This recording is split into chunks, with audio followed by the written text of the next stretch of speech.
people say their activists are out for the short-term buck and are damaging long-term investors.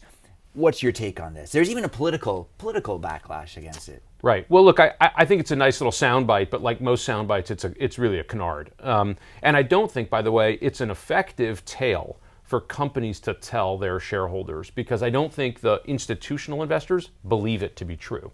The fact of the matter is, the best way to get a stock price to move in the short term in a positive direction is to get the business and the company on better long-term footing. And so if the company is going to pursue a more efficient use of capital over the long term, or be in better businesses or have better margins over the long term, that change gets priced into today's stock price very quickly. If it's true, and it undoubtedly is true that people worry about, activist funds worry about their monthly, quarterly stock price returns, they're actually incentivized to help companies get on a path that shareholders will recognize creates more value over the long term than was previously thought. And that'll move the stock price, faster. That seems to me to be the truth. The other, maybe more important point is just claiming that activists are focused on the short term won't actually win the hearts and minds of investors anymore. People don't believe it.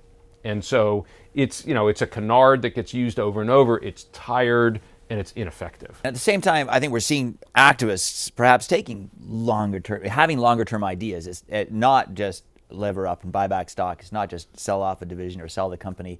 There's more nuanced platforms, aren't there, from activists? Absolutely right. I think the activists themselves have become more professionalized, and the people involved in activist funds have ever stronger backgrounds in operations, in finance, in other relevant areas. And so while this was at one point maybe a backwater of the investment community that attracted people up in for the short-term hit who did short-term quick hit analysis, now you've got people with real staying power, with an interest in being around for the long term, and who have the capabilities and skill set to help companies over that period of time, and to think about all of the issues, not just the balance sheet issues that maybe at one time were more common for activists.